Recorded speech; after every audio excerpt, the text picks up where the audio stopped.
Señoras y señores, ya se preparan los invitados. Refrescan la memoria y ponen a punto los sentidos para hablar de Quito, de las cosas que hace la gente y de la gente que hace las cosas. Hablemos de Quito, un testimonio vital, ameno y profundo de la gente. Con la conducción de Rodolfo Muñoz, bienvenidos.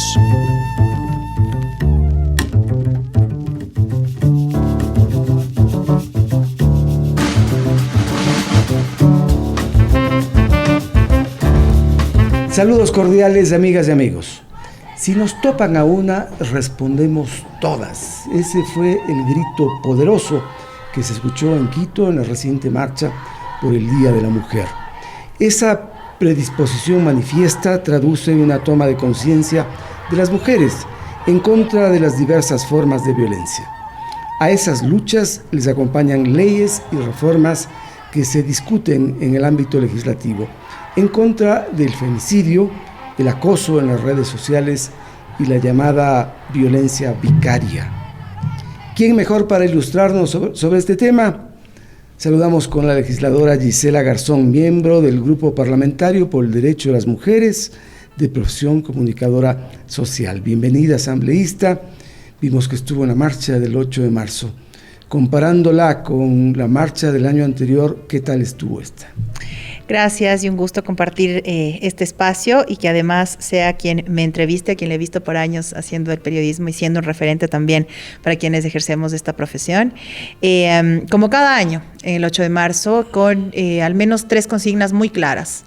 El rechazo al machismo ejercido desde el gobierno central, había mucha crítica alrededor de la imagen presidencial y las decisiones alrededor de la afectación a las mujeres directamente. Era una cuestión que incluso en gobiernos anteriores no era tan específica como hoy, con nombre y apellido. Otra que tenía que ver con estamos aquí por nuestras historias. Había muchos carteles también alrededor de somos feministas producto de nuestras propias historias, de nuestros propios dolores, de nuestros propios problemas, de nuestras propias historias de violencia, que lamentablemente le atañan al menos a 6 o 7 de cada 10 mujeres en el país una vez en su vida. Podemos ser incluso poco conscientes de haber sido... Es una cifra alta. Es una cifra altísima. De hecho, nosotros cuando hablamos en el tema de violencia vicaria, de este conjunto de mujeres que pueden llegar a sufrirlo, el 77% de este total de mujeres que pueden llegar a enfrentar violencia vicaria estaban separadas de su pareja, es decir, además fue los niños un elemento de chantaje para las madres, ¿no? Y un tercer elemento respecto a la marcha, la defensa del Estado. Había mucho alrededor de rechazo a la concesión del Campo Sacha, rechazo al uso, al tema del Yasuní TT, que todavía sigue sin cumplirse el dictamen de la gente en las urnas. Es decir, hubo al menos 3 elementos muy importantes que por supuesto no dejan de lado las consignas de toda la vida, el tema de los cuerpos, el tema de las diversidades sexogenéricas, pero en esto en particular no era algo muy de toda la marcha. Habitualmente, de acuerdo a los bloques, a los contingentes, había sectores que estaban muy politizados y partidizados, y en este caso en particular hubo uno que partidizó el asunto, que fue el bloque alrededor de la Unidad Popular, que son las Mujeres por el Cambio, que tienen, digamos, un trabajo importante, pero la pertenencia partidista a la Unidad Popular, y el resto, que era, digamos, una diversidad importante. Incluso algunas pueden ser contrarias a las candidaturas actuales, pero o a la candidatura, digamos, de la Revolución Ciudadana actualmente, pero que dejaron en claro su rechazo, sobre todo a las decisiones del gobierno. Había muchos carteles en defensa, por ejemplo, de Alondra Santiago, había muchos carteles en defensa de la ex esposa del presidente de la República, incluso de Verónica Abad, tomando en cuenta las distancias que ella siempre ha marcado con el movimiento feminista. ¿Numéricamente fueron más? Sí, fue bastante superior el número de asistentes, y además se pudo dimensionar un poco más, podía dimensionar un poco más antes por la ruta. La ruta antes habitualmente era de la Caja del Seguro hacia el centro. Sí. Entonces teníamos una idea un poco más amplia del grueso de la marcha. Esta vez fue desde el Parque del Arbolito, pasar por la Asamblea, y hubo partes donde se pudo cortar. Parecía que se acababa y seguían llegando y seguían llegando. Y claro, una tensa calma, además de las fuerzas del orden que habitualmente no hacen eso, ¿no? ¿Qué demuestra esto? ¿Es un proceso vigoroso que va creciendo? ¿Hay más mujeres que, como hemos dicho al inicio, si le topan a una, responden todas? ¿Va viendo ese espíritu? Hay al menos 2 enfoques. ¿Es un enunciado solamente? No, me parece que hay al menos 2 enfoques, sobre todo porque había muchas jóvenes y muchas jóvenes con niñas, que son, supongo, sus hijas o sus familiares cercanos. la respuesta de la violencia siempre viene de la mano de las mujeres con esto. Se piensa que la respuesta de la violencia tiene que ser mucho más álgida, mano dura, bala, mientras más gruesos los calibres de las balas mejor, porque se piensa que así ocurre o que así se atiende el tema de la violencia, pero la realidad es que el día de hoy en las cifras de femicidio las mujeres también mueren por arma de fuego. Entonces no es una cosa menor el tema de la violencia y siempre somos nosotras quienes somos las últimas en poder acceder a esas posibles herramientas para defendernos de la violencia. No es sencillo para nadie conseguir una pistola, menos para una mujer. Y en ese sentido, lo uno viene de la mano del otro. El incremento de la violencia, por supuesto, que nos acarrea a nosotras por igual, a unas más que a otras, pero por igual me refiero en esta ola. A unas las lleva mucho más lejos y a otras las silencia por completo. Las mujeres afro, por ejemplo, las mujeres indígenas, las mujeres de las diversidades sexuales, son a las que menos se les cree, porque hay tantas interseccionalidades a la vez que el problema de la violencia puede ser uno de sus últimos problemas sin que esto signifique que no se agrave. Entonces, eso en primer momento. Y lo siguiente es que hay también un grupo importante de colectivos alrededor de lo contrario a lo que defendemos nosotras. Es decir, temas alrededor de la salud sexual y reproductiva, en contra de la autonomía de los cuerpos, en contra de la decisión de ser madres o no. Y eso también provoca una respuesta. ¿Se manifiestan también? Y se manifiestan también de carácter político, es decir, buscan acercarse a los candidatos, buscan sus compromisos e incluso llegan a infiltrarse en las esferas públicas. Uno de los más férreos defensores de ese lado, por ejemplo, de lo que nosotros como feministas denominamos los antiderechos, va a ser legislador, que es Esteban Torres, y que banderó una cuestión muy importante en términos del aborto en su momento cuando legislador antes. Y teníamos unos debates muy álgidos porque, digamos, disminuían a la nada la posibilidad de que las mujeres decidamos por cuenta propia, porque no nos creen capaz de hacerlo. Es decir, si una mujer decide interrumpir un embarazo porque fue violada, piensan que la mujer es incapaz de decidir que alguien más lo tiene que hacer por ella. O sea, no se concibe la idea de la autonomía de la mujer desde el pensamiento incluso. Y ahora llegan con una representación política importante. Entonces también hay una respuesta desde este lado que incluso podría ser más organizada. Pero el colectivo de mujeres es ampliamente diverso, con muchas necesidades, y desde esa diversidad logramos confluir en fechas como esta o como el 28 de septiembre. El pasado 8 de marzo hubo un suceso doloroso. También fue asesinada Sandra Chamba, una activista feminista que tuvo 2 hijos y que han quedado en la orfandad. El asesino se suicidó minutos después. ¿Esto cómo les impacta a ustedes? Y de modo particular a Gisela Garzón, sé que fue su compañera de aula. Sí, compañera salesiana. Y de las compañeras activistas, de aquellas estudiantes que no pensaban las aulas únicamente para enriquecerse, sino para una acción colectiva mucho más sostenida en el tiempo, más aún viniendo de una mujer amazónica que conocía de cerca lo difícil que es llegar a estudiar primero y a estudiar fuera de los lugares de origen, a estudiar en Quito, a salir de los pueblos, a llegar a la capital, a enfrentarse al monstruo de la capital, necesidades económicas, necesidades de convivencia, en fin. Y además alguien que trabajó un proceso importante junto con una maestra que yo recuerdo y quiero mucho, que fue Nelly Balbuena, que generó uno de los primeros acercamientos que puedo hablarle desde las aulas hacia el feminismo, que fue el espacio de mujeres contando en voz alta, que era un espacio justamente para que las mujeres puedan hablar sus experiencias, decirlas y poder creernos entre nosotras en principio. Sí. Cuando hablábamos de la violencia en las aulas, del acoso de los docentes, del acoso de los compañeros, del silencio cómplice de los compañeros, cuando yo estaba en la universidad, pocos sabíamos del pacto patriarcal, de lo que significa romperlo, del rol que tienen también los compañeros varones en este sentido, y eran las que lo ponían sobre el debate. Y ocurre además en un momento donde el sistema de justicia está quizás en su peor etapa. Entonces, pedir justicia para Sandra desde el sistema de público de justicia, la fiscalía, las investigaciones, prácticamente es pedir que llueva café, y es lo más doloroso también. Quisiera que profundicemos un poquito, sin meternos mucho en la vida de Sandra, pero estos hechos dolorosos finalmente terminan siendo pedagógicos. Sí. ¿Cómo es que una feminista que defendía los derechos de sus compañeras, de las mujeres, y supongo que también de ella, puede llegar a tener un tipo de relación que finalmente termina con su vida? El círculo de violencia es muy doloroso e inicia con un buen trato. Es decir, no es que nosotras vemos un violentador de arranque y decidimos al modo de, no sé, de ser muy sádicas, quedarnos donde nos violentan. No, al principio hay muy buen trato. Hay respeto, hay una relación de pareja que se consolida, hay objetivos juntos, e incluso puede llegar a haber respeto a la autonomía del uno o el otro. El momento empieza cuando, sobre todo las mujeres que tenemos la posibilidad de identificar con mucha más antelación los procesos de violencia, cuando tratamos de salir, ¿no?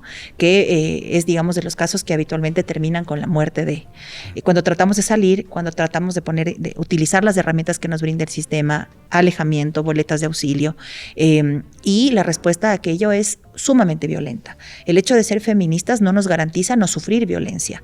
Y de hecho, quienes estamos en espacios dirigenciales o políticos, en el caso de Sandra, dirigenciales de la comunidad, en el caso mío, políticos, estamos mucho más expuestas al ejercicio de la violencia, ¿no es cierto? Entonces no es... Porque no se tolera el ejercicio de la política en la mujer. No se tolera que haya autonomía en la toma de decisiones, no se tolera que haya una voz firme para reclamar cosas, no se tolera que se pueda incluso llegar a superar en términos profesionales, en términos en el caso de la empresa privada, en términos ejecutivos, en fin, a la figura masculina que históricamente ha tomado las decisiones allí. Sandra pudo haber pedido ayuda de las organizaciones, de su familia, y de la institucionalidad. Entiendo que lo hubo, que fue así, pero el sistema es el que les debe a las víctimas muchísimo. Un caso que ya tiene un tiempo, pero que ocurrió en El Oro, es de una madre que tenía denuncia penal puesta en contra de su violentador, boleta de auxilio, boleta de alejamiento, que se había cambiado de casa y a pesar de aquello la mató igual. Si es que las mujeres le pedimos ayuda al Estado y le decimos permítame cumplir el alejamiento porque me violenta y nadie me garantiza el alejamiento y se para en la puerta de la casa igual, golpea la puerta de la casa igual, me hostiga en el trabajo igual y si yo llamo a pedir auxilio a la policía nunca llega, la mujer hace su parte. La víctima hace su parte. El Estado sigue siendo el gran ausente y el gran deudor en este tema. Ahora, la ley que castiga el feminicidio tiene más de una década. Podríamos suponer que habiendo esa ley importante que pretende frenar a estos asesinos, debería generar algún resultado positivo, pero no acontece. El problema es mucho más grave. Las cosas van más allá de las leyes. Es un avance significativo lo del 2014 en términos del Código Penal. Y era necesario para que deje de pensarse que todos los asesinatos o todas las muertes violentas son per se ejercicio de la violencia. Que hay características de género, que hay mujeres a las que las matan, a las mujeres nos matan por ser mujer, no por otra cosa. Y eso tenía que estar no solo tipificado, sino desde la tipificación nos ha permitido ir contando cuántas siguen muriendo bajo esas características hasta el día de hoy. ¿Qué es lo que debería pasar en este momento? Aumentar algo adicional para otorgarle responsabilidad al Estado. Y cuando ocurre la muerte de una mujer en contextos que se vuelven públicos, como el caso de María Belén Bernal y la Escuela de Policía, es que entendemos que falta seguir ampliando la tipificación. No porque lo punitivo sea la salida es la educación, la salida es una política pública sostenida, pero al menos se puede llamar por su nombre y apellido a este tipo de violencia. Nosotros presentamos junto con mi despacho en el 2022, justamente en el caso del femicidio de María Belén Bernal, una adicional que ya tienen países como México, que es el feminicidio, que es la... Ahí hay una diferencia, vale la pena explicarlo. Claro que sí. Con una experta. Sí, claro que sí. El femicidio es la muerte en razón de género, es decir, una mujer, una niña, un adolescente por ser mujer. Y el feminicidio cuando hay una responsabilidad estatal en la muerte de esa mujer. Estatal por acción u omisión. Porque hay casos como el que acabo de relatar de El Oro, donde hay una omisión clara del sistema de justicia y de quienes deberían cuidarnos, que es la policía, y a causa de esa omisión, de esa falta de cumplimiento de la norma, una mujer muere. En el caso de María Belén y en el caso de Airita Ati, son dos mujeres que además ocurre dentro de una institución pública. Entonces, hay responsabilidades del Estado, por supuesto, e incluso en las demoras en los procesos investigativos, porque nos decían cuando presentábamos feminicidio, se nos van a asustar los jueces, ¿no? Porque puede haber también una investigación respecto a la demora en los procesos judiciales. Terminan siendo implicados. Terminan estando implicados. Esa administración de justicia lenta sí. Y a veces cómplice. En lo único en lo que pueden tener razón es en la falta de recursos en los últimos años. porque ha venido un recorte sostenido presupuestario en los últimos años. En lo que no tienen razón es en los procesos de los que, para los que sí son céleres, como los que tienen que implicaciones políticas, y para los que no son céleres, como los de género. En esta semana han pasado dos cosas. El proceso justamente que incentiva violencia vicaria, de lo que seguro vamos a hablar en un ratito, cuya audiencia debía desarrollarse el lunes y no ocurrió. Nuevamente las defensas de los femicidas hacen que no se presenten, por lo tanto tienen que reprogramarse las audiencias al menos un mes más, y siguen pasando los meses. Y el caso de Valeria Vargas, que es una mujer que fue asesinada por su pareja en modalidad de secuestro y que contó con el respaldo, digamos, de su círculo cercano, de él. Todos los demás implicados están detenidos, él estaba prófugo, su familia logra, tras una lucha muy importante, que se lo detenga en Alemania, tras un largo tiempo es repatriado al Ecuador y sigue sin tener una audiencia de juzgamiento porque no se presenta ni él ni su defensa. Entonces, el sistema también les queda a deber, cuando incluso después de todo lo tormentoso que significa presentar una denuncia, logran llegar a la audiencia. Tampoco se cumple, tampoco hay garantías, la Defensoría Pública tampoco asiste. Entonces es la peor de las tormentas, el peor de los mundos en un solo caso. Y como ese, muchos. El año pasado, el 2024, fueron asesinadas 274 mujeres. Y en lo que va del 25, solamente en enero, 40 más. Si esa tendencia se mantiene, podríamos tener hoy un saldo final terrible. Sí.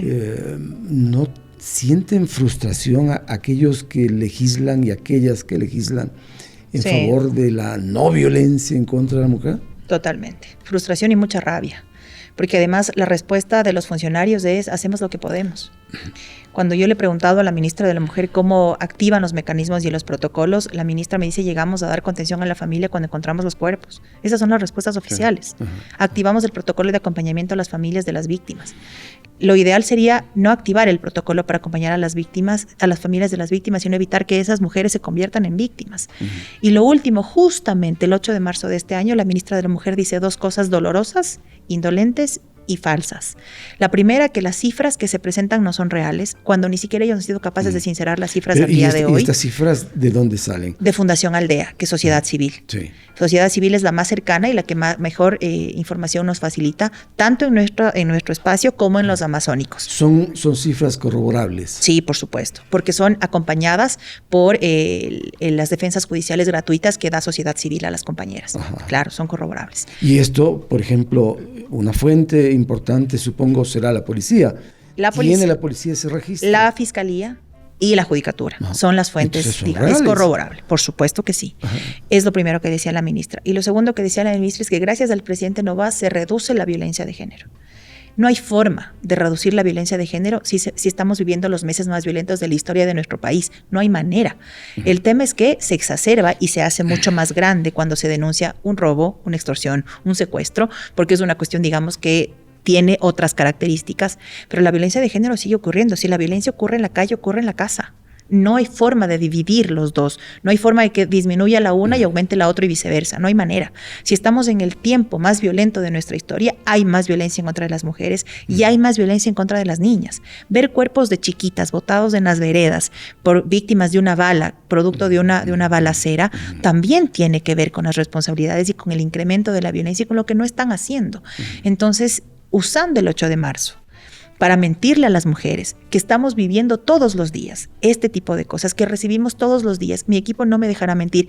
Todos los días hay una llamada de alguien de un colectivo, de una mamá, que no me dan el bono, que me quitan la casa, que no tengo para pagar el arriendo, que no tengo empleo. Todos los días. Eso es una ausencia total de política pública y es violentar aún más a quienes ya no tienen a su familiar junto con ellos y adicionalmente tienen que enfrentar esta realidad. Usted, asambleísta el año pasado, en mayo, exactamente, presentó una reforma al Código Integral Penal, al COIP, y se introduce un término que resulta nuevo, esto de la violencia vicaria. Primero, explíquenos qué es la violencia vicaria. Vale la pena una puntualización. Sé que debieron implementar este término nuevo. Antes tenía otro otro nombre, pero explíquenos qué es la violencia vicaria. Hay varios criterios técnicos de algunos analistas, de algunos teóricos y teóricas en este sentido. Sin embargo, en los antecedentes de nuestro proyecto de ley y nuestra exposición de motivos, citamos una sentencia de la Corte Constitucional del Ecuador, la 2815 IN 21, que establece, leo textualmente, doctrinariamente el concepto de violencia vicaria de género ha sido entendido como aquellos supuestos en que el varón ejerce daño, venganza sobre la mujer a través de los hijos. Esta forma de violencia no ha sido reconocida en el ordenamiento jurídico ecuatoriano, no obstante, dentro de la doctrina ha sido contemplada como la forma más extrema de violencia de género, párrafo 235 de esta sentencia. Es decir, es el ejercicio de la violencia en contra de la mujer utilizando a los hijos e hijas. Antes se llamaba violencia por sustitución. Sí. Sí.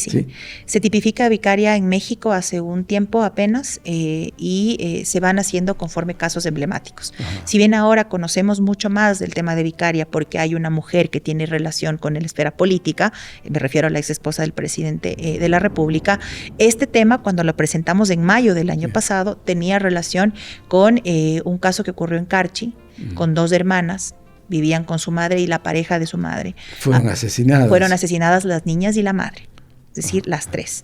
Pero antes del asesinato de la madre, las niñas fueron separadas de la madre, fueron secuestradas y una serie de chantajes que su familia cuenta que son muy dolorosos. En este caso en particular, y cuando conocimos de este caso, la tía de las niñas, que es quien pide justicia por su sobrina y sus pequeñas niñas, nos contó todo el testimonio, toda la historia, y con base en esto presentamos el proyecto de ley. Esta violencia que se ejerce en contra de la pareja a través de los hijos, sin embargo, no solamente ocurre en el un sentido, sino en el otro también. Hay padres que son violentados a través del maltrato o utilizando a los hijos por parte de la madre. ¿Eso contempla este proyecto? En esto en particular, al tratarse de un tema específico de violencia de género, incluimos la palabra hombre, tal como está en la sentencia de la Corte que di lectura, es decir, el varón que ejerza violencia a través de los hijos para afectar a la madre, con base en la sentencia. Por supuesto que hay temas alrededor, sobre todo de las pensiones alimenticias, que es una serie de datos que hemos recibido en este tiempo, es decir, aumentas la pensión, ves a los niños, disminuyes la pensión, no ves a los niños. La cuestión es que esto acaba con la muerte de, entiéndase, madre o hijos. Hay allí una diferencia de género. No es una competencia, por si acaso, en lo absoluto. Pero es un tema legislable. Es un tema legislable, por supuesto. De hecho, las expertas ayer que se presentaron en el Pleno, en estos días, que se presentaron en el Pleno, establecían algunos parámetros en particular.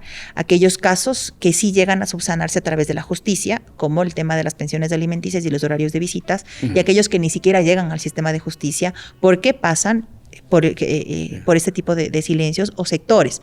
La justicia en Carchi no tiene nada que ver con lo que pasa en Quito, ni siquiera hay forma de acceder adecuadamente a un proceso justo.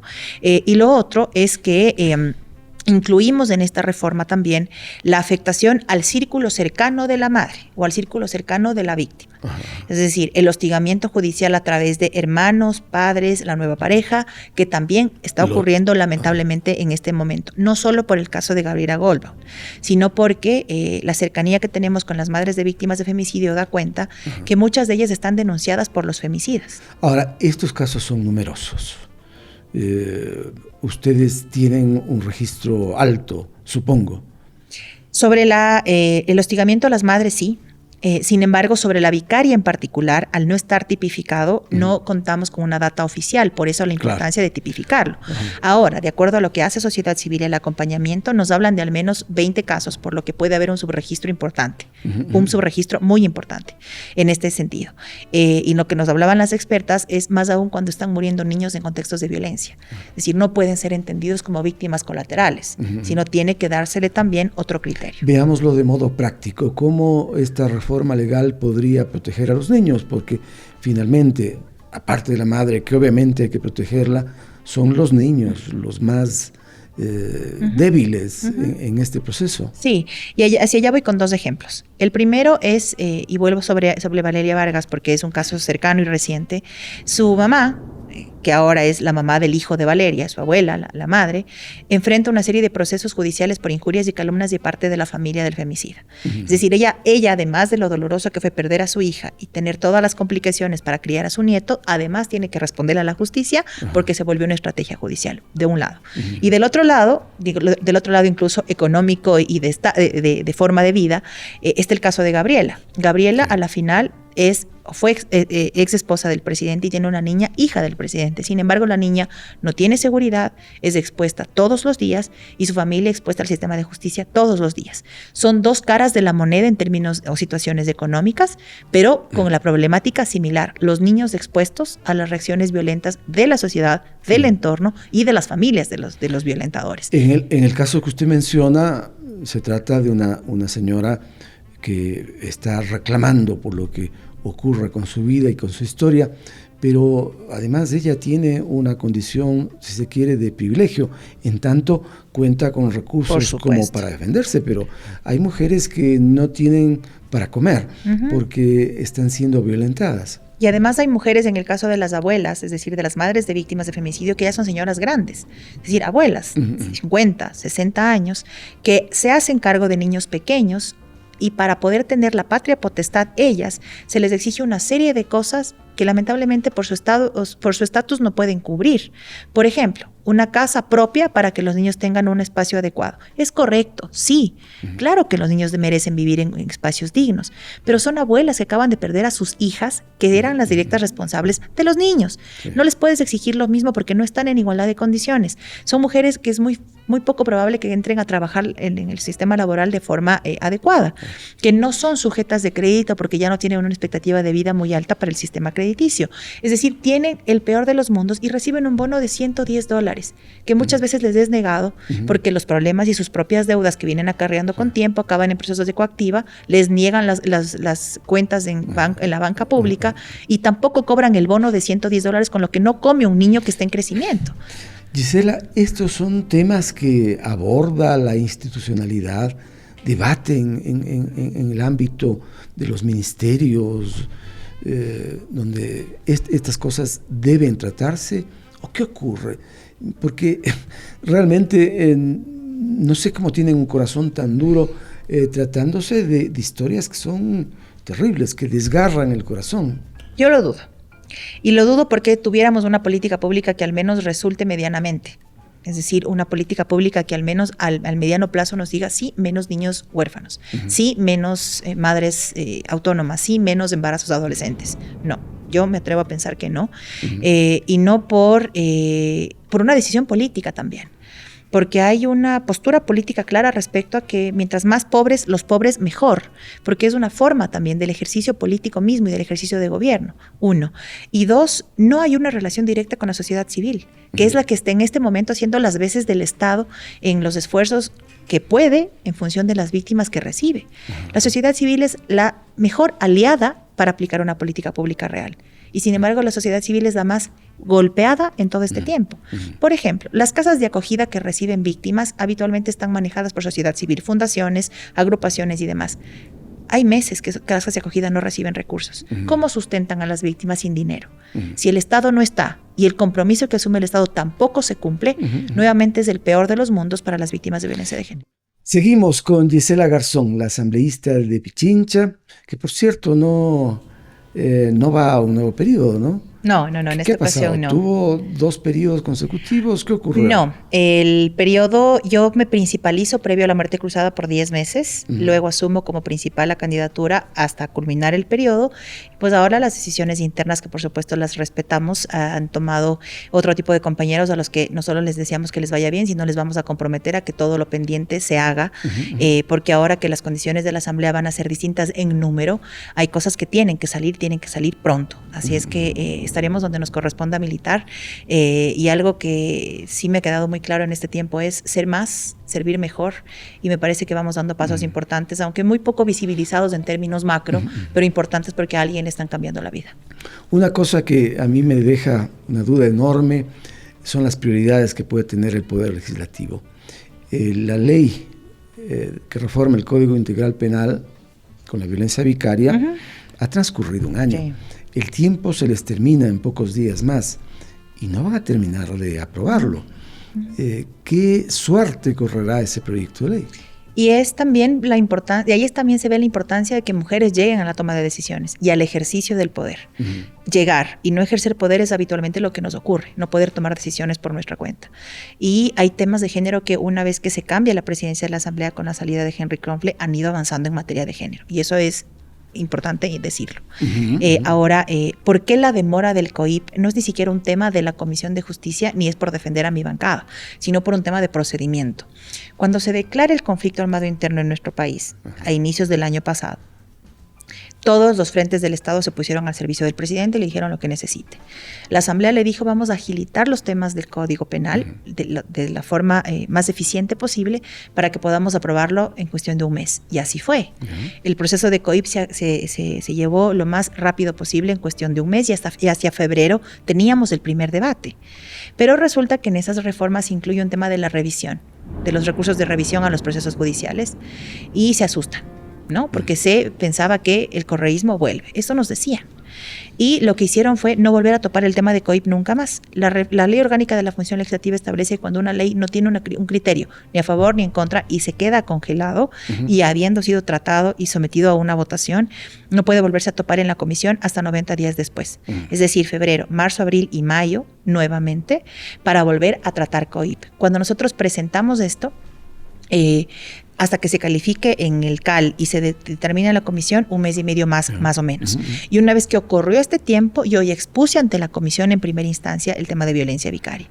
En este momento, una vez que pasaron campañas, vacancias y demás, queda en la etapa de sociedad civil como aportes y aspiramos, le hemos pedido al presidente de la comisión que así sea, que al menos en lo que nos queda de este periodo, tratemos en primer debate para sustentar aquellas propuestas que están incluidas. ¿Y luego qué debería ocurrir? ¿Cuáles son los tiempos que deben correr? Una vez que se pasa primer debate, no deben pasar más de 45 días, conforme dice la norma. Hay veces que depende de la conformación ¿Significa que podemos institucional. estar pensando en mayo, junio, como para tener esa reforma?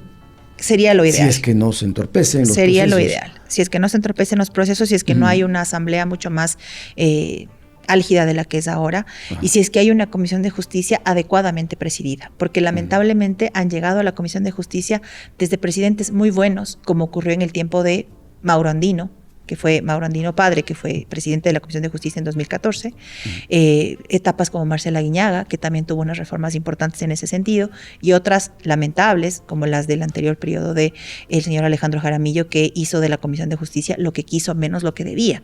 La Comisión de Justicia tiene la especialidad de la estructura del Estado, es una de las comisiones más importantes. Trata temas de la estructura del Estado, trata temas de la convivencia del Estado. No puede ser un botín político y tiene que estar a cargo de personas no solo especialistas en temas de derecho, sino fundamentalmente comprometidas con que la norma sirva. No únicamente que sea para el titular del día de mañana, sino que sirva en su aplicación. Toda institución busca en estos momentos, cuando el movimiento feminista propone algunos temas importantes, que sean sensibles frente a los temas de género. ¿Por qué la Asamblea no tiene esa sensibilidad? ¿Y qué han hecho ustedes? Ese frente de mujeres que están a favor de las luchas de género, ¿cómo han sensibilizado? Sí, es muy complejo además porque, comento a modo de paréntesis, tuvimos por presidencia de una compañera que forma parte del grupo, una comisión especial para tratar el tema de Airita Ati, de la subteniente que es asesinada en un cuartel de las Fuerzas Armadas, y se conforma en primera instancia la comisión. A la primera semana se salía una, nos tocaba reconfigurar de nuevo, se salía otra, nos tocaba reconfigurar de nuevo, se salía el gobierno, nos tocaba reconfigurar de nuevo, casi que la comisión no acaba presentando un informe, no por fallas de la conducción, sino por las decisiones de las bancadas de no tener un representante ahí. Entonces sí, hay una total falta de sensibilidad y un cálculo político. El peor momento para hacer temas de género es en un proceso de elecciones, el peor momento, porque el paso que dan las organizaciones políticas es medidito. No se la juegan por estos temas. No lo hacen, no lo han hecho antes, no lo van a hacer ahora, algunas, ¿no? Por sí solos nosotros no tomamos decisiones, es decir, no tenemos los votos para tomar decisiones por nosotros solos. Lo que hemos hecho junto con el grupo parlamentario es el respaldo de sociedad civil, varios procesos de capacitación en diferentes ramas. De hecho, acabamos de pasar hace poco una evaluación de sensibilidad de género institucional junto con la Unión Interparlamentaria. ¿Y cuál fue el balance? No hay un espacio de género para evacuar los problemas internos de la institución. No hay un seguimiento real de la unidad técnica legislativa para que todos los proyectos de ley que así sean tengan un enfoque de género. Falta una comisión especializada permanente de la mujer, que tampoco existe en el Parlamento como sí en otros. Y hay mucho que avanzar para lograr paridad real. El diagnóstico. ¿Y qué viene? Un compromiso de las organizaciones políticas en primera instancia, porque seguimos sin ser la mitad más uno, es decir, seguimos siendo minoría en primera instancia, y lo subsiguiente, un cambio en el reglamento interno que se ha comprometido al menos a avanzar esta presidencia para poder mejorar los canales internos con enfoque de género. Presentamos junto con el grupo parlamentario una reforma a la Ley Orgánica de la Función Legislativa para crear la Comisión Permanente de las Mujeres. Pero la ley está vetada por un año. Así es que tendremos que esperar que se levante el veto para que esta ley nuevamente se pueda tratar. Ahora, la continuidad de estos procesos legislativos, no sé si me equivoco, va a ser muy compleja, porque hay dos grupos parlamentarios que están copando la mayoría de los puestos que tiene la Asamblea y no alcanzaría para conseguir las mayorías indispensables. Sí. ¿Qué va a ocurrir? Y por eso la importancia, por ejemplo, de pensar en carreras parlamentarias, en carreras legislativas. No me refiero a perennizar funcionarios, pero me refiero a que al menos haya un grupo importante de servidores técnicos que puedan encaminar de nueva cuenta quienes llegan con carácter político. Esta nueva asamblea va a tener muchos jovencitos nuevos, que el problema no es que sean jóvenes, es que desconocen totalmente el procedimiento y deberían tener alguien que los encamine, que no tenga una pertenencia partidista, pero que los encamine al menos en los procesos mínimos internos, que toma tiempo aprenderlos. Es parte del ejercicio diario cuando tomas la decisión de aprenderlos. Hay quienes incluso pudiendo hacerlo no lo van a hacer, ¿no? Pero eso es una cuestión incluso para sostener institucionalmente los procesos de la Asamblea. La Asamblea no es únicamente decisiones políticas. La Asamblea tiene espacios internos para archivo, para biblioteca, para actas, para encaminar los procesos de ley, para evaluación de la aplicación de la ley, para evaluación de las respuestas de los procesos de fiscalización. Y eso requiere un personal técnico, capacitado y permanente, y no que cambien conforme el cambio político de momento. En todo caso, a lo que nos queda, a los que estamos por salir y nos convertiremos no solo en ciudadanos, sino además en veedores directos de lo que haga la Asamblea, es pedir que se completen los procesos. Es decir, yo no presenté, por ser Gisela Garzón asambleísta, un proyecto de ley. Viene con un trabajo de sociedad civil, viene con un trabajo colectivo, y eso tiene que respetarse. Va a tener que reforzarse ese trabajo colectivo, porque si no, puede quedar en el limbo. Sí. Y la exigencia es permanente. Es decir, hace unos cuantos días, la semana pasada, mujeres amazónicas golpearon la puerta. Hace unos días, grupos LGBT golpearon la puerta. Las madres de víctimas de femicidio golpean la puerta todos los días, porque hay muchas veces que no tienen ni para trasladarse de una provincia a otra. Y no lo van a dejar de hacer. Es decir, son mujeres que además se han venido formando históricamente hasta para aprender a hacer un lobby y que alguien les reciba y les escuche. No debería ser tan tortuoso. Es decir, no debería ser tan difícil entrar a la institución. No deberían pasarse tantos filtros para acceder a un salón. No debería ser tan complicado. En todo caso, estamos en un momento tan difícil institucionalmente hablando como Estado, que es difícil entrar a cualquier institución golpeando apenas la puerta. Necesito que alguien más me abra esa puerta. Pero en todo caso, el compromiso y la sociedad civil en su conjunto sigue aprendiendo. Es una lástima que sectores políticos no aprendan nada, pero la sociedad civil ante esas negativas siempre siguen aprendiendo y siempre se siguen solidificando. Y por eso tan importante la presencia no solo de Gabriela Goldbaum en el caso de Vicaria como una víctima, sino de todos los colectivos que la acompañan. No se trata de darle la contra al presidente, se trata de una mujer cuya hija, que también es mujer, está siendo violentada, con todo el peso del Estado, con todo el peso de la justicia y con todo el peso mediático. No hay mujer que soporte eso sola. Y por eso también el mensaje que decía al inicio de llegan una, llegamos todas, topan a una, topan a todas. No sé si el año pasado o hace 2 en el Colegio Mejía, una niña adolescente murió víctima del acoso en redes. Y usted presentó también un proyecto de ley para que se pueda tipificar ese delito, el ciberacoso. ¿Qué ha ocurrido? ¿Cuál es el estado de ese proyecto de reforma? ¿Qué podemos esperar? Sí, en todo este tiempo hemos al menos agarrado 5 frentes en temas de género. El primero que tiene que ver con el feminicidio, el segundo que tiene que ver con la violencia dentro de la institución.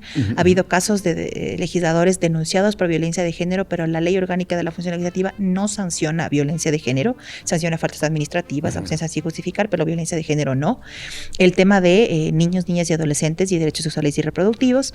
El tema de ciberacoso, que es una cuestión digital, y estamos impulsando una más en una ley que está trabajando el tema de la inteligencia artificial para que también se incluya el mal uso de la inteligencia artificial que expone mayormente a nuestras niñas. En el caso de ciberacoso tuvimos muchas complicaciones internas, y esto lo cuento a modo de anécdota, porque la unidad de técnica legislativa no nos calificaba. Nos decía que ya está sancionado el tema del mal uso de las redes sociales, de los espacios digitales, que ya están sancionadas las estafas, que eso ya no debería incluirse, y que el tema digital no tiene género.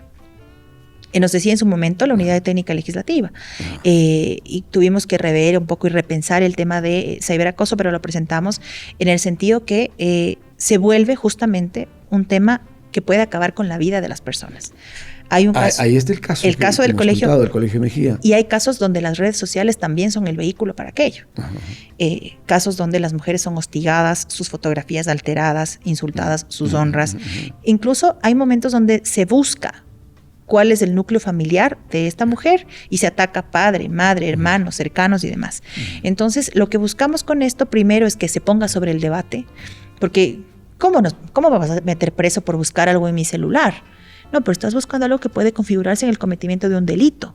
Si difundes una fotografía alterada, un desnudo, estás produciendo el cometimiento de un delito, estás provocando aquello. Y ahora que la cuestión es tan ágil, en las redes sociales es una cosa de un enviar, de un clic, al menos hay que precautelar a nuestras infancias. Por eso lo planteamos también en ese sentido.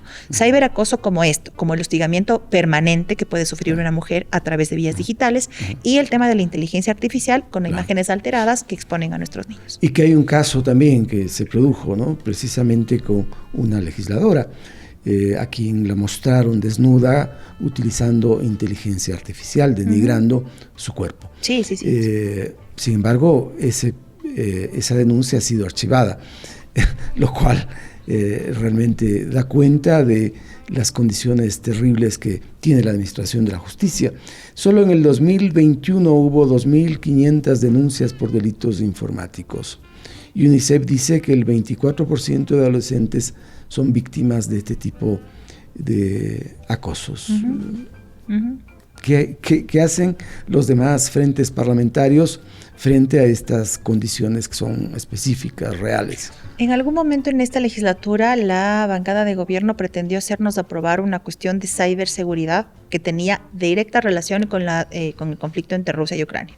Es decir, no teníamos nada que ver, pero pretendían que nos cuidemos las espaldas de un conflicto en el que no teníamos nada que ver. Fue lo único a lo que hicieron referencia.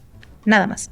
Nuestro país es firmante de convenciones desde hace años que tienen que ver con el cuidado de las vidas a través de todos los espacios. Por ejemplo, Belém do Pará, que es un parámetro importante alrededor del género, establece, entre otros, la posibilidad de hostigamiento como una causal de muerte. El país está obligado a aplicar los parámetros de Belém do Pará. No lo hace.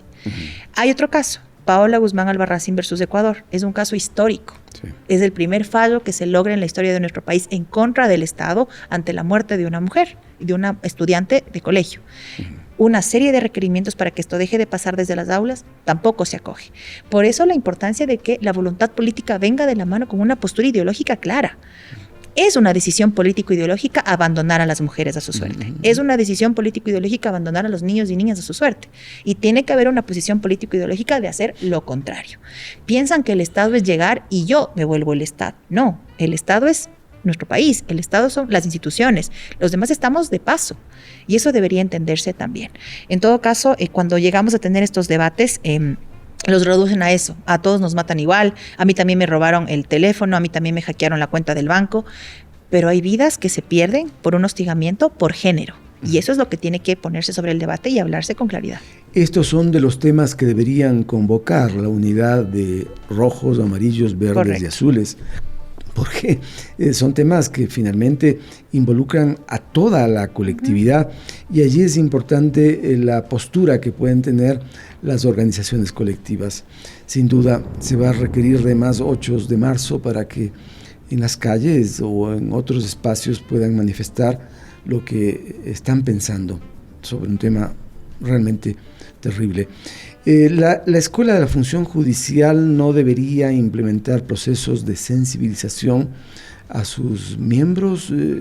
¿Qué acontece? ¿Ustedes como Poder Legislativo pueden influir en ese sentido? Sí, de hecho, cuando el periodo previo a la muerte cruzada se logra conformar una subcomisión que trató varios temas de femicidio, se lograron algunos compromisos firmados por las entonces autoridades de las funciones del Estado en esta materia. Y debo reconocer que en esta gestión del Consejo de la Judicatura se lograrán incluir en Escuela de la Función Judicial 2 cosas. Sensibilización con personas del espectro autista y sensibilización de género. Son 2 de los temas que hemos tenido, digamos, la apertura, hemos tomado contacto con funcionarios, esos funcionarios han hablado con sociedad civil. El caso del espectro autista es nuevo también en este debate, pero es necesario. No son personas enfermas, no son personas discapacitadas, tienen una condición distinta y requieren funcionarios sensibilizados. Y en los temas de género es más complejo aún porque habitualmente tienen contacto directo con víctimas y no están preparados para tratar a víctimas sin revictimizarlas. Este año entiendo que se planteará en el primer trimestre del año la malla curricular de la Escuela de la Función Judicial en lo que resta del año y se han incluido estos temas. ¿Es suficiente? Yo creo que no. No, porque no hay un tema mucho más amplio de debate en las escuelas y colegios, en las universidades, en los medios de comunicación, que únicamente vuelven noticia cuando una mujer muere y nada más. Es decir, no hay una campaña sobre no difundas un desnudo, no formes parte de un grupo de chat que difunde pornografía, cuida a las niñas, si ves a una niña sola, repórtala con la policía, no dejes a un niño solo en la calle. Estas cuestiones de la convivencia ciudadana también pueden salir de la política pública cuando se toma la relevancia que deben tener, ¿no? Cuando hay presupuestos, cuando hay respetabilidad en las instituciones. Y probablemente los medios tendrán mucho que decir en esto. ¿Han podido discutir también con ellos sobre este enfoque de género que es indispensable? No con todos. Habitualmente son los medios digitales, habitualmente son los medios nuevos, los que están naciendo, los medios que pertenecen al espectro público de, por ejemplo, Radio Pichincha, que tiene además un espacio dedicado exclusivamente a las mujeres, pero nada más, no de todos. Y esto es más complejo aún porque, por ejemplo, nosotros vemos llena la asamblea cuando son temas complejos, cuando va a llegar la vicepresidenta, cuando se trata de un económico urgente. Cuando pedimos respuestas por género no hay nadie. Cuando pedimos respuestas por los niños de las Malvinas, estaban la mitad. Cuando pedimos respuestas por la falta de atención a los dializadores, no hay nadie, solo los medios legislativos. Entonces, reducir la información y el contenido de la información, únicamente aquello que me da el rating del día, es desconocer que la comunicación es mucho más que el titular de la noche o del noticiero estelar. Es mucho más que eso. Que cuando sigue siendo masiva la televisión y el acceso a la televisión sigue siendo, digamos, lo que ocurre en todo el país, deberíamos tener no solo una gran relación con los medios de comunicación, sino un compromiso que nazca también de parte de los medios. Pero no ocurre tampoco. Estamos hablando de un proceso ideal en todo caso, pero alguien tiene que empezarlo a hacer. Ojalá sea pronto. Ha transcurrido un poco más de un siglo desde que Matilde Hidalgo de Procel tuvo la voluntad de ir y votar, imponer su derecho de ciudadana a elegir y ser elegida. Pero un siglo y un año más, 101 años, los machos cabríos no quieren ceder nada del poder. ¿Por qué? Y un año de ¿Tiene más, miedo? Sí, por supuesto, y hay criterios alrededor, académicos sobre todo, alrededor de la importancia de la acción colectiva de las mujeres, la posibilidad de juntarse a través de un dolor y generar un movimiento importante, cosas que no ocurren en otros sectores de la sociedad civil. No es una cuestión únicamente de exigir derechos, es que nos duele que nos maten. Y un dolor que moviliza, no un dolor de venganza, no un dolor de revancha, no, un dolor que moviliza, un dolor que convoca, un dolor que enseña. Las madres que empiezan sin saber nada acaban siendo especialistas en cuál es el proceso de una denuncia. Las madres que no tienen idea de nada acaban siendo especialistas de un reclamo de pensión alimenticia. Las madres y las abuelas que nunca en su vida pisaron un juzgado acaban siendo especialistas de cómo hacer las cosas ahí. Así es que se vuelve además una escuela. Pero debe entenderse algo, Rodolfo, no es una disputa para desaparecer a los hombres. No estamos en contra de los hombres. Las feministas no tenemos padres ausentes, no nos falta pareja. Es decir, no es una cuestión de odiar a los hombres. Es de pedirles que se entienda que tenemos igualdad de derechos, que estamos igual de capaces, que merecemos iguales salarios y que merecemos caminar tranquilas. El riesgo que corre un hombre de caminar en la calle el día de hoy es que le roben el teléfono, que le asalten y que en efecto puedan acabar con su vida. El riesgo que corremos nosotras es ese, más que nos acosen, más que nos violen, más que nos vulneren y más que nos maten y no sepan dónde estamos. Es decir, son riesgos adicionales. No odiamos a los hombres, no odiamos a las diversidades en absoluto. Pedimos que se entienda que no estamos en un mundo igual y que es una cuestión compartida también que ese mundo igual sea posible algún día. Y además tienen todo derecho. Poblacionalmente son el 51.3% de la población y los hombres 48.7%. Entonces, podrían, si solamente las mujeres votaran por alguna tesis, fácilmente ganarían cualquier proceso. Pero, claro, el poder de los machos es tan antiguo, tan fuerte, tan consolidado, que difícilmente van a ceder, ¿no? De modo que es una larga pelea. Tratamos este tema y justamente hay rayos y truenos. Probablemente quienes vean y escuchen este programa notarán. Eso ocurrió mientras grabábamos el programa. Es un tema que agita, quizá, por eso la naturaleza se suma. Y además la naturaleza, como decían algunos carteles, también es nuestra Pachamama, es mujer. Y también reclama y también llora, ¿no? Eso nos dirían las ancestras y las representantes de las organizaciones y los pueblos. En todo caso, compartir con espacios de mujeres es una experiencia enriquecedora que todos deberían vivir por lo menos una vez en la vida. Una marcha, el reclamo por una muerta, el reclamo por los derechos sexuales y reproductivos una vez en la vida. Y escuchar, porque ni siquiera yo, que estoy en permanente relación con los colectivos, con las mujeres, con las víctimas, dejo de aprender. Ni siquiera yo, que estoy tomado la decisión política y de vida de militar desde esta orilla, acabo de aprender. Quien no conoce de esto puede aprender mucho. Más aún, para dejar de decir como somos lo mejor de la creación, sin las mujeres no sabríamos qué hacer, pero nos matan todos los días igual. ¿Qué estás esperando? ¿Que te golpee la puerta de tu casa? ¿Que sea tu madre, tu hermana, tu cercana? Para decir no si ha sido cierto. Quizás es preferible evitar. Por supuesto que la pandemia nos dejó, digamos, un momento muy complejo en términos de colectividad, en términos de hermandad, de vecindad. Pero hay cosas que sí nos pueden unir, hay cosas que sí nos pueden hermanar. Y a pesar que es complejo, en este contexto de crecimiento de la violencia desde la política y demás, pensar que esto es posible, me atrevo a decir que mientras existamos quienes defendamos esta tesis, vamos a seguirlo hablando y vamos a seguirlo luchando hasta que sea posible. Caminar de la mano con feministas que vienen en esto desde hace muchos años, que cansadas pero siguen, ¿no? Que desde su cansancio nos inspiran, y aquellas otras que se fueron viendo poco, ¿no? Es decir, seguramente la Nela Martínez estará contenta de ver cuántas mujeres hemos logrado estar en una curula en la asamblea y lo que nos inspira a verla al entrar al pleno, ¿no es cierto? Y son de estas cosas que hay que tomarlas así. Sí. Y no banalizar el ejercicio de la política, además, porque ahora es una cuestión medio mercantil. Quien más me ofrece, ahí estoy. Y no es así. Gisela, no es así. Este año y pico, casi año y medio, hemos visto como el papel que desempeñó la vicepresidenta Verónica Abad ha sido complejo, por así darle un calificativo. Caben otros también, pero hemos notado que los movimientos feministas tardaron en manifestar una postura junto a ella. Pesa aquí mucho lo ideológico, ese es un asunto fundamental que hace que los ecuatorianos se dividan frente a temas que podrían ser mucho más colectivos y corporativos. Sí, en el caso de Verónica Abad, además, se pronunció en contra de nuestras luchas, abiertamente. Pero para nosotras, incluso siendo la más grande de nuestras adversarias, la queremos viva y la queremos segura.